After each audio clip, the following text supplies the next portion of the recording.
Hello students, आज हम BSc first year में अपने चैप्टर यूनिट 4 में चैप्टर फर्स्ट पढ़ेंगे एल्बिगो के बारे में।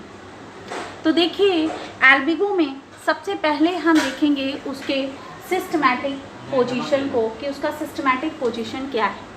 तो देखिए, एल्बिगो का जो सिस्टमैटिक पोजीशन है, सबसे पहले देखिए उसमें डिवीज़न जो होता है वो है माइकोटा, सब डिवीज़न है यू माइकोटिना, क्लास है ओमाइसीटीज, ऑर्डर है पैरोनोस्पोरेस,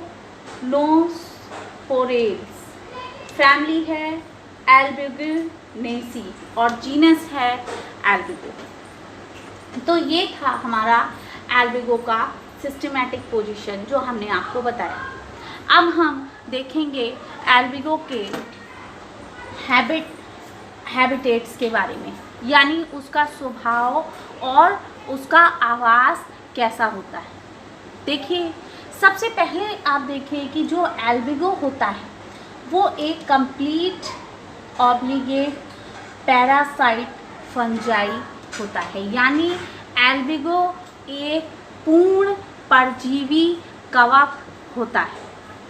नेक्स्ट देखिए 25 स्पीशीज, एल्बिगो की लगभग 25 प्रजातियां सारे संसार में पाई जाती है। नेक्स्ट देखिए फ्लावरिंग प्लांट, यानी जो पुष्पीय पौधे होते हैं, कौन कौन से, क्रूसीफेरी, एमारटेंसी, कंपोजिटी, कॉनवॉल्विकेंस।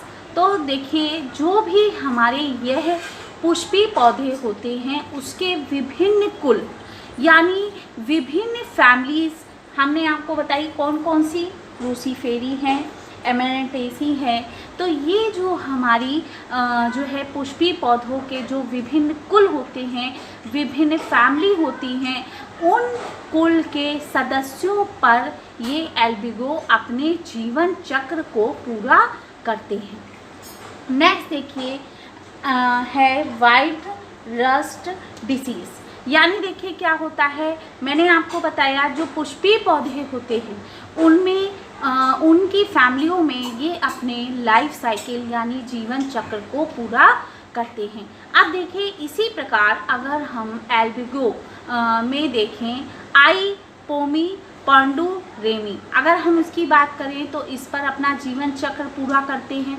और देखिए, हमने आपको बताया कि एल्बिगो एक कैसी है, कैंडिडा एक महत्वपूर्ण प्रजाति होती है जो कि क्रूसीफेरी कुल के प्रमुख जो पौधे होते हैं उनमें क्या करता है, मैंने आपको बताया वाइट रस्ट डिसीज, यानी कि श्वेत किट नामक रोग उत्पन्न करता है। वाइट रस्ट यानी श्वेत किट नामक रोग उत्पन्न करता है। आइए अब हम देखते हैं नेक्स्ट क्या है, एल्बिगो स्वीट पोटैटो। देखिए, जो आपका एल्बिगो होता है वो क्या करता है कि जो है एल्बिगो आइपोमी और पैंडुरेमी ये क्या करता है, स्वीट पोटैटो क्या होता है, शकरकंद पर अपना जीवन पूरा करता है। आइए अब हम देखते हैं रूट छोड़कर एरियल पार्ट ऑफ प्लांट, यानी कि क्या होता है कि जो हमारा एल्बिगो होता है यह क्या करता है, जो पौधे की जड़ें होती हैं यानी जो रूट होता है उनको छोड़कर पौधे का जो संपूर्ण भाग होता है, समस्त एरियल पार्ट यानी जो वायवीय भाग होता है, उनकी वायवीय भाग जैसे हो गया जो आपकी पत्तियां हैं और जो आपके पुष्पक्रम हैं, पुष्प हैं और फल हैं को रोग जनित करता है, यानी उसमें डिसीज़ को वो उत्पन्न करता है। और यह बीमारी पत्तियों और किसमें, तनों पर सफ़ेद, देखिए वाइट पस्टल्स यानी कि सफ़ेद पिंडक के रूप में प्रकट होती है। तो देखिए, ये था आपका क्या, एल्बिगो का हैबिट और हैबिटेट्स, यानी कि उसका स्वभाव और उसका आवास कैसा होता है। अब देखिए एल्बिगो में अब हम देखेंगे इसके वेजिटेटिव स्ट्रक्चर को, यानी कि इसका जो कायिक संरचना होती है वो कैसी होती है। देखिए, सबसे पहले हमने बताया कि ये कैसी होती है, ब्रांच होती है, यानी कैसा होता है, एल्बिगो का जो थैलस होता है, याद रखिए कैसा होता है, शाखित होता है। और हम ये भी कह सकते हैं कि पट्टहीन होता है।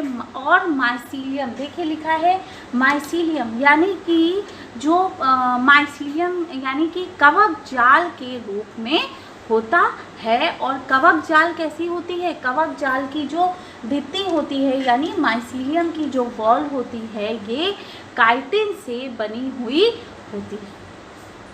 तो ये तो था कि कैसा होता है, ब्रांच होता है, कैसा है। अब देखिए जो प्रोटोप्लास्ट पे आते हैं, तो देखिए जो इसका यानी कि एल्बिगो का जो प्रोटोप्लाज्म होता है वो कैसा होता है, कणिकामय होता है। और जो है उसमें अनेक केंद्रक यानी कि न्यूक्लियस, ऑयल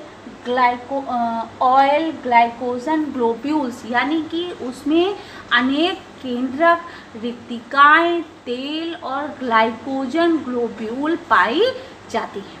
अब देखिए जो जीव द्रव होता है, ये जीव द्रव कला से यानी उसकी भित्ति से कोशाद्रव की ओर एकल जो उसकी कलाएं होती हैं वह नलिकाओं का यानी कि ट्यूब यानी नलिकाओं का एक तंत्र विकसित होता है। किससे, जीव कला से कोशिका द्रव की ओर, याद रखिएगा। अब देखिए जो ये परपोषी कोशिका होती है, परपोषी कोशिका से पोषक पदार्थों का अवशोषण कैसे होता है, जो चूषकांग पाए जाते हैं यानी हिस्टोरिया होते हैं उनके द्वारा इनका परपोषी कोशिका से पोषक पदार्थों का अवशोषण होता है। और ये अवशोषण किसके द्वारा होता है, जो चूषकांग होते हैं उनके द्वारा होता है।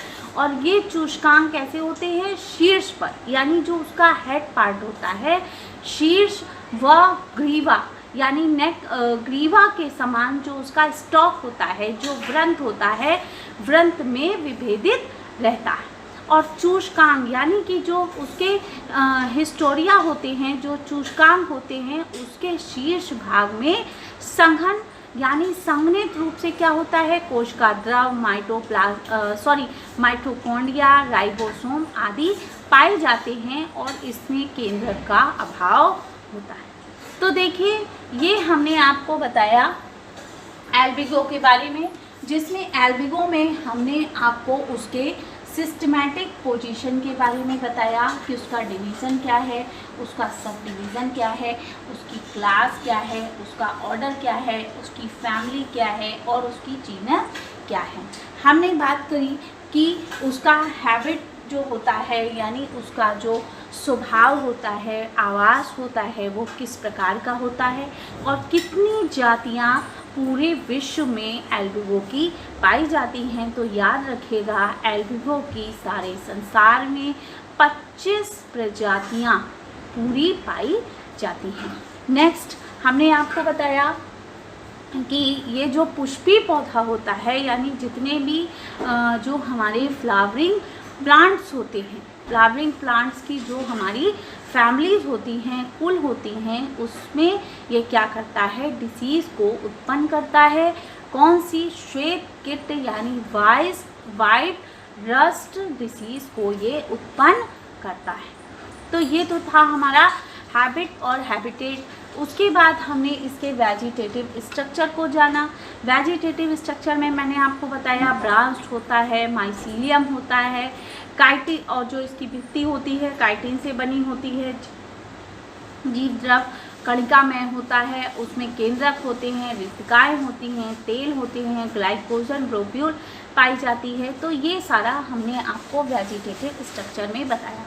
तो देखिए ये था एल्बिगो का आपका फर्स्ट पार्ट, जिस फर्स्ट पार्ट में हमने सिस्टमैटिक पोजीशन पढ़ा, हैबिटेट्स को पढ़ा, उसके बाद हमने उसके वेजिटेटिव कैरेक्टर के बारे में जाना।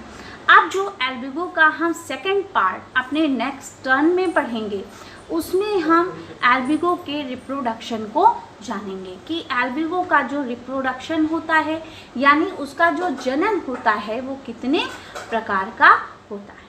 देखिए, एल्बिगो का जो जनन होता है, याद रखिएगा, वो 2 प्रकार का होता है। एक आपका होता है एसेक्सुअल और दूसरा होता है आपका सेक्सुअल। ये यानी कि अलैंगिक जनन और लैंगिक जनन के द्वारा आपका एल्बिगो का रिप्रोडक्शन पूरा होता है। तो अब आने वाले नेक्स्ट टर्न पे हम इसके सेकंड पार्ट को पढ़ेंगे। उस सेकंड पार्ट में हम आपको बताएंगे कि एल्बिगो के जीवन चक्र के बारे में। उस एल्बिगो के जीवन चक्र में जो आपका एसेक्सुअल रिप्रोडक्शन और सेक्सुअल रिप्रोडक्शन है, हम उसके बारे में पढ़ेंगे। आज का हमारा टॉपिक जो है, आई होप आप सबको समझ में आया होगा। नेक्स्ट हम कल पढ़ेंगे क्या रिप्रोडक्शन एल्बिगो। Thank you.